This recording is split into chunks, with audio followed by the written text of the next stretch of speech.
How's it going, ladies and bruises? I'm Bobby Sixkilla. Welcome back to Zero Escape VLR. Everybody doesn't trust everybody. Yeah, we're gonna figure out who plotted the bombs, because we found 2 bombs now. And then hopefully we'll have something to work towards, apparently. I saw it when I was searching the infirmary with Theo and Quark. We've got the SD card that we're gonna go read now and see if that leads us to any insight about who might be the mad bomber around here. There was a memory card just like that one. Yes! Then I think we can see what's on it. The computer there should be able to read it. let's do it. This should be interesting. Luna and I exploded into the infirmary, nearly running into Alice, Clover, and Miyoji. Quark was there as well, of course, but he was just as we left him, asleep on the bed. What are you doing here? I opened my mouth to retort, then thought better of it. If I really wanted people to start trusting each other, well, real change starts at home. But these people were jerks. As quickly as I could, I explained the second bomb and the memory card, and how we'd come to the infirmary in the hopes that we could discover the contents of the latter. Okay. Then stick it in already! Go ahead. Right. Just as Luna had said, there was a small slot under the screen, exactly the right size to fit a memory card. Within moments, the screen was filled with what appeared to be random letters. What is this? 6 rows, 22 letters each. It looks like the odd rows use one set of letters, and the even rows use another set. In other words, the first 2 rows just repeat. Yeah. Is this some kind of code or something? It doesn't look random to me. I think there might be a pattern. I just don't know what it is. Was there anything else on there? No, it doesn't look like it.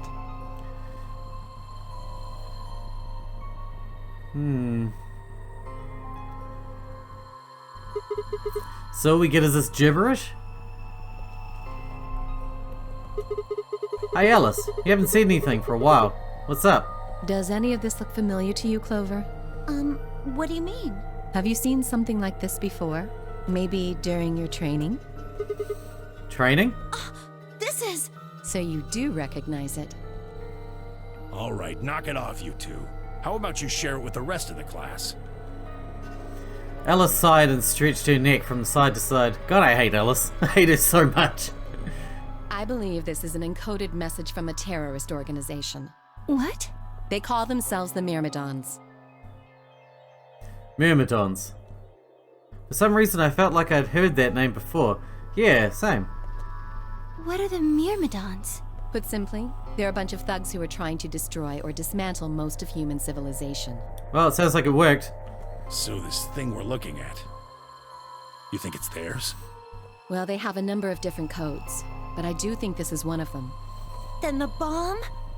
It was set by one of the Myrmidons, wasn't it? Yes. Well, I can't say for sure, of course, but it seems likely. Okay. Can you break the code? Oh, damn, I got a ton of questions for you. But let me start with this one. What the heck does that thing say? I don't know. What? How am I supposed to decode it? I don't have the key. Without a key, it would take literally hundreds of years to decode. What about you, Clover? Well, if Alice doesn't know how, I sure don't. See. Not much we can do then.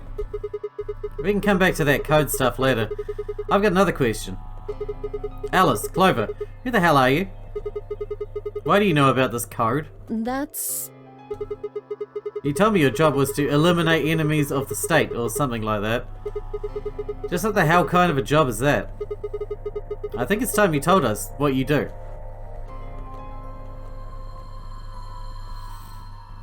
Sorry, but I can't. Why not? Because you might be one of them. You might be the person who set the bomb. That's idiotic. Of course I'm not. Really? And where's your proof? For all I know, you're my enemy. I can't tell you anything. I'm not your enemy. I'm your ally. I'm your friend. I just want all of us to get out of here. Just please tell us. Please? We need to find out who did this, so we can all escape. But we have too little information. We need your help. Fine. If you won't tell us about yourself, then just tell us about the Myrmidons. What else do you know about them? I'm sorry. Before I could blink, she leapt up and ran out of the room. Hey, wait, Alice! I took off after her.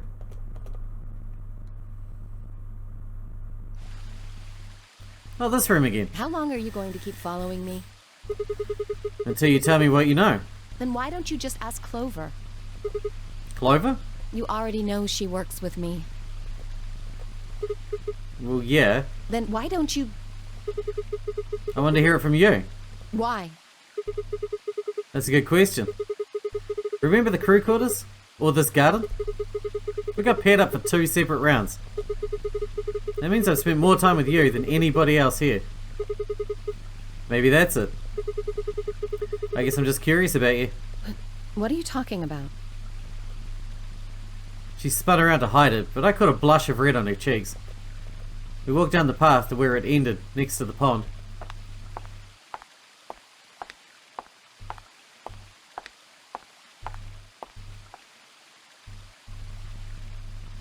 I stayed silent. Alice sat down on the bench. We gazed at the smooth surface of the pond for several long minutes before she began to speak. You don't hate me? What? Why? I tried to kill you. You mean in the AB game? Yes. I was so scared. Who wouldn't be?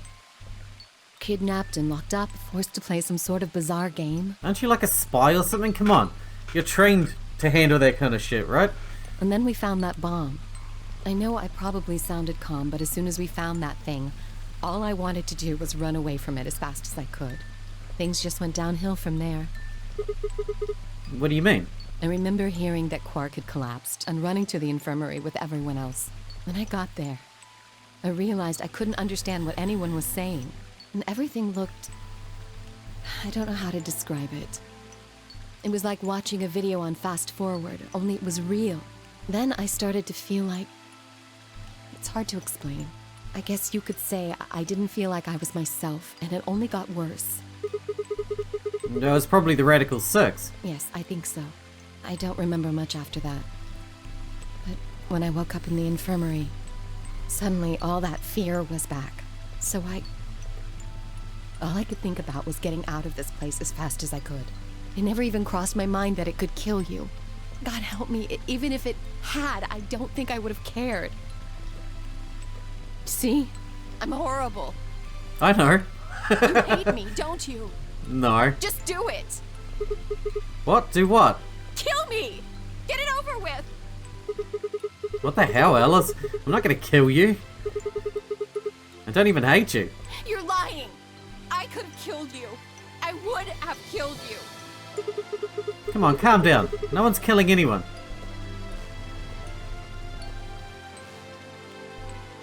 A single tear rolled down Alice's cheek. Then another and another, leaving shining lines across her face. When I reached out, I saw her tense just slightly. Slowly, I brushed my thumb across her cheek and off, taking her tears with it. Why are you doing this? You know, you kind of remind me of my father. That's who you were after, right? The people who killed your dad? Yes. Did they have anything to do with the Myrmidons? Will you promise not to tell Clover that I cried? Come on. If you keep your mouth shut, I'll tell you what you want to know. About myself. And about the Myrmidons. Deal? Sure. My lips are sealed. Really? What, crying? I don't remember any crying. Good. Alright then. Alice took a deep breath and began. Here we go. My father is Egyptian, but my mother is French. They met while my mother was in Egypt on vacation, and married shortly thereafter. When I was 3, we all moved to the US. My father was a scientist, and his field was cloning. He was recruited by an American lab, which is why we moved. Both of my parents had used English around me from the time I was born, so I didn't have any problem adapting to life in the United States. But by my 9th birthday, we'd been there for 6 years. That was when it happened. In the middle of the day, my mother showed up at school. Her eyes were red and puffy, but she didn't say anything to me on the drive home. When we arrived, there were several policemen there to meet us. My father had always been a very punctual man, and when dinner time came and went with no sign of him, even I began to realize something terrible had happened. It wasn't until several years later that I finally learned the truth. My father's lab had been attacked by terrorists, and he had been kidnapped. For the rest of my childhood, my mother raised me by herself. I didn't realize it then, but it must have been incredibly difficult for her, as a single mother alone in a country where any relatives were transatlantic flights away. She did her best not to let me see it, but every so often, when she thought she was alone, the mask would fall away, and in every line of her face I could see exhaustion and loneliness. As much as I missed my father, it was those moments that made me wish more than anything that he'd never been taken. Fortunately, I was an excellent student and did especially well in math. I earned a full ride scholarship straight out of high school and spent the next several years studying. After graduation, I took a job with the Department of Defense, hoping that they might have the resources to help me look for my father. I was immediately assigned to the Special Office of Internal Security. Their purpose is to investigate and sometimes deal with terrorist organizations and other serious threats to the state. I could tell my mother wasn't happy about my decision, but she chose to remain silent about it. Eventually I learned that the terrorist organization that had taken my father was none other than the Myrmidons, although at the time, their name didn't mean anything to me. They were suspected of human cloning. Specifically, it was thought that they had been using cloning techniques to copy their most useful members and expand their ranks. The Myrmidons apparently believed that they could use cloning to create a new race of humans. Now at last I knew the reason for my father's abduction. The commander of the Myrmidons is a man named Left. We know his name and his gender, but not his appearance or his age.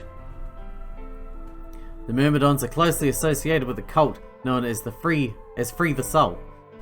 We believe that Free the Soul provides their funding. But trying to pin any kind of misdeed on the cult's leader, a man named Brother, is like trying to nail Jello to a wall.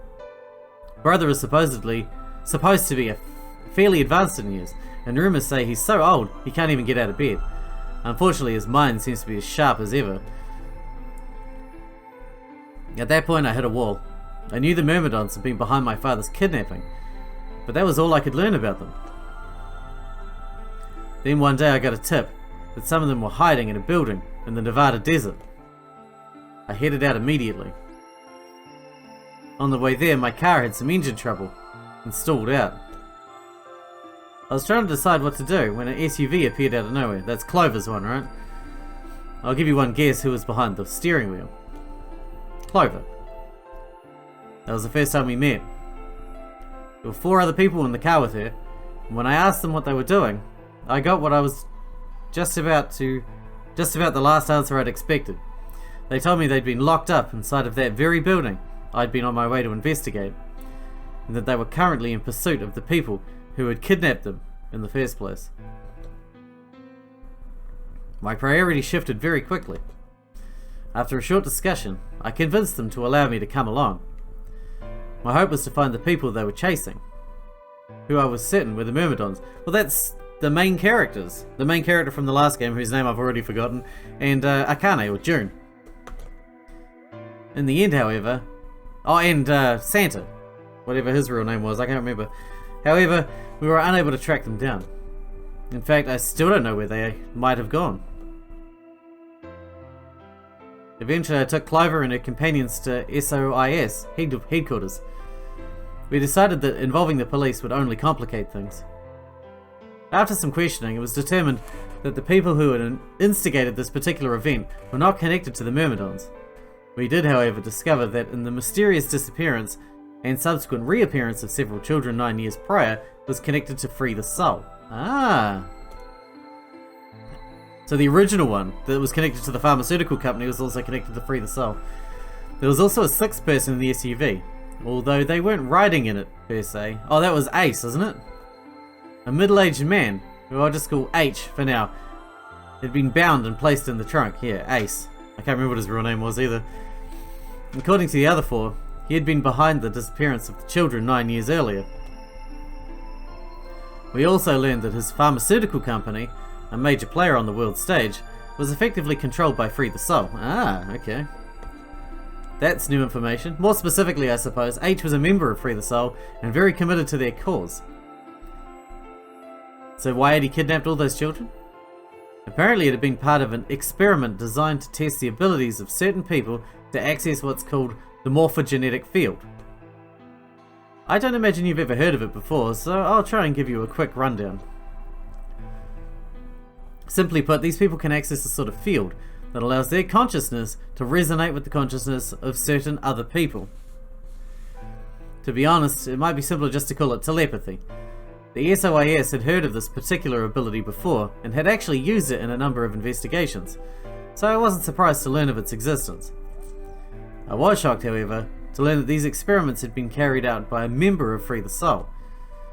If that was the case, then Brother must have known about it. The thought of him discovering a way to control and harness that power was terrifying. It wasn't too long after the incident in Nevada that another tip about the Myrmidons crossed my desk.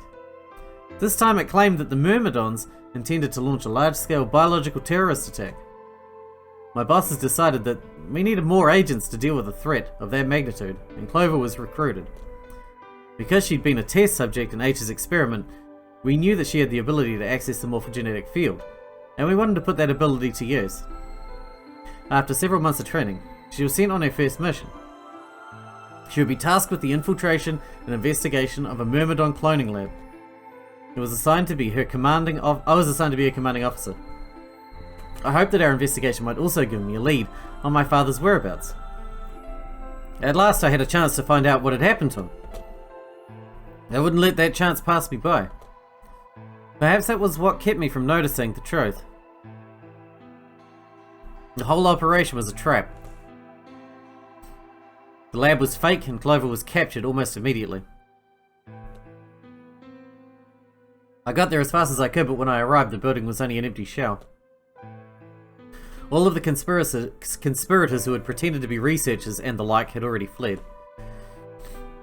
I searched frantically for Clover until at last, in a basement room, I found her. She'd been tied to a chair, but on the floor next to her was another body. It was my father. He looked as if he'd just been dumped there, and when I got to him, his body was already cold. He was covered in dark, ugly bruises.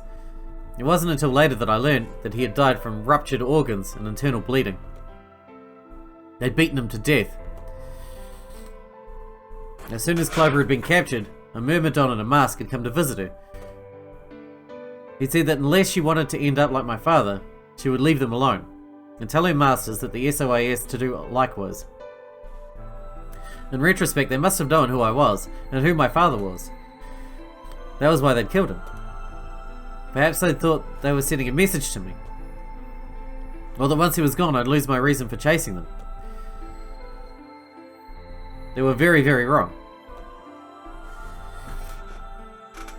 I took Clover with me and left.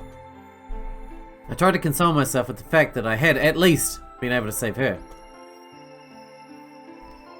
Sometime later I received a call from the coroner. He told me there was something I needed to see. There in the morgue was my father, cold and pale on a steel table. I could barely stand to look at him, but the coroner insisted. On his arm were 2 rows of numbers, comprised of 8s and 9s. It took me a moment to recognize my father's handwriting. He'd carved them into his own skin. On his chest was another message, but they were letters this time, not numbers. Not many, just enough to make a short sentence. I love you, Alice. I broke down crying right there in the morgue. They were the first tears I'd shed since the operation had started, and there was no stopping them. There would be no forgiveness. Not for the Mosses who had put my father through this. They destroyed my family. I would make them pay, even if I had to die to do it. That night I made a promise to myself. I would avenge my father. It didn't take long to figure out that the number he'd written were latitude and longitude. They pointed to a chemical factory that had been disguised as an abandoned building. Further investigation revealed that it was the mother lode we'd been looking for, the headquarters of the Myrmidons. I think my father must have known how things would turn out. Knowing he was going to die, he'd written the directions to our enemy's fortress on his own body. He sacrificed too much for me to waste this opportunity, with recklessness. This time our operation would succeed. This time, I wouldn't let my excitement put Clover or any of my other agents in danger. So we took our time. We gathered information, we did our research, and we planned. Finally, we were ready. December 25th, 2028 was going to be the day we finally set foot inside the Myrmidon's stronghold. But then on the 22nd, only 3 days before the operation was scheduled to begin, a man in a gas mask appeared.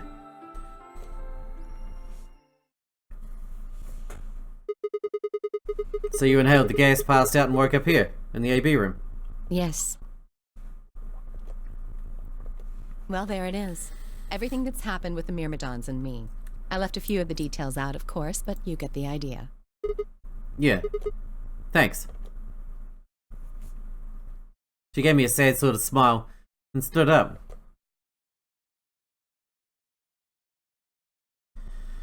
We should go back. Yeah. Not yet. Your story explained a lot, but there's still one big question. Which is? Who here is a Myrmidon? One of us planted the bombs.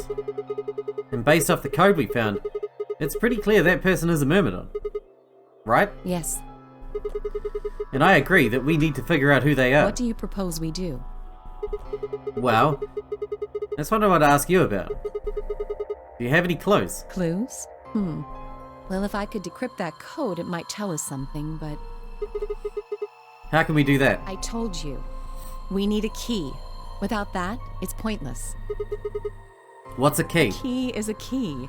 It allows you to sort of unlock a code. The Myrmidons usually use this huge string of numbers as a key. Wait. A long string of numbers? Could that be... Do we have this in our backup memory as well? From another dimension?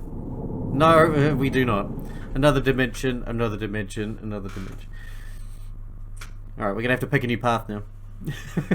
That was interesting though. That's heading towards Alice's end, I presume. Gonna have to gather some more info first. Let's see what else we can do. What other paths have we not taken? There's a death end right here. We could do that one, I guess. We're nearly out of time for the episode. Let's just jump in, betray, and get the death end here. It's got to be a death end because it's so short. We'll see. Hey, Sig. Oh yeah, that's right. That's when Clover tried to convince us to betray. Well, we did it this time. Let's see what happens. Results from round 2 of the Ambidex game will now be displayed. Please direct your attention to the results screen.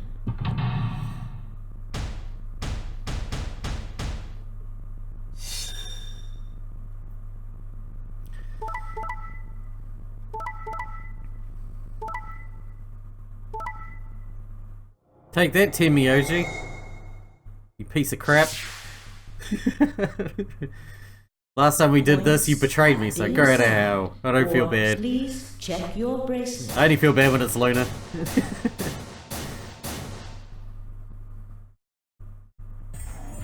So, that's how it is, huh? Damn right, bitch. Promises are made to be broken, I see. They are when they come out of your face. Sorry, I just couldn't bring myself to trust you. I could have chosen betray and killed you. That was a possibility. Yeah.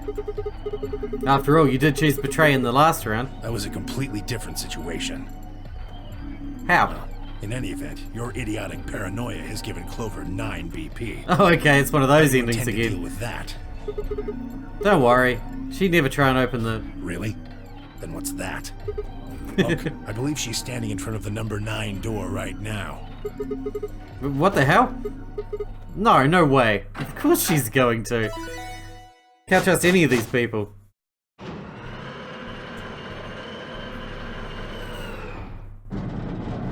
Okay, cool. Well, that's a nice quick ending for us. Oh, the number 9 door. She opened it. Shit! Man, she's escaped a few times now. Her and Kay both, and Mbioji actually. What the hell are you doing? Sorry. Alice gave me an order though. Clover, you have to get out of here and call for help. My BP's down to 1. I'll have to play the AB game at least 3 more times in order to get to 9. If someone beats me to it, then we'll be trapped here forever. That can't happen. I'm giving you an order as your commanding officer. Escape. What about the promise you made? Promise? You said you'd listen to anything I said. So, I am, aren't I? I can sure hear you well enough. Every little word is reaching my ears, isn't it? What? Were you thinking of something gross? You're a perv. Hey, come on now.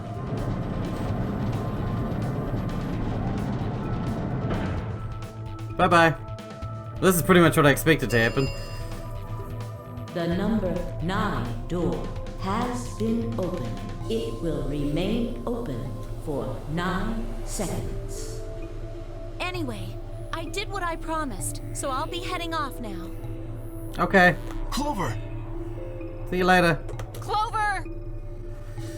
Fucking bitch! Nice. You're not getting out of here! Dio leapt towards Clover with a roar, but she danced quickly aside, dodging his punch with ease. Bye, Man, he guys. sucks at this, considering he's a bad guy. With a last carefree grin, she leapt through the number 9 door.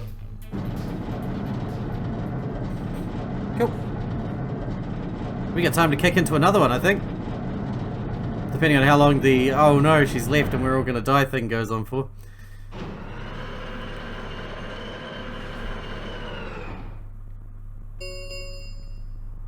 The number this end. Thank you. Yes, The yes. escape, please. Okay, She's go on. gone. Yes. Shit! All we can do now is wait for her to call for help. Help, huh? Let's hope there's still someone who can. What's that supposed to mean? Oh, he knows about the apocalypse. Timbioji said nothing, just shuffled off through the yellow door and out of the room. A cold silence descended on the rest of us. It was a silence that promised to remain for a very, very long time.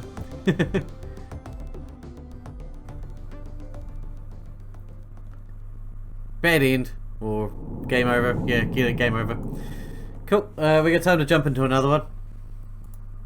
Nice to get these little ones out of the way. Get them done.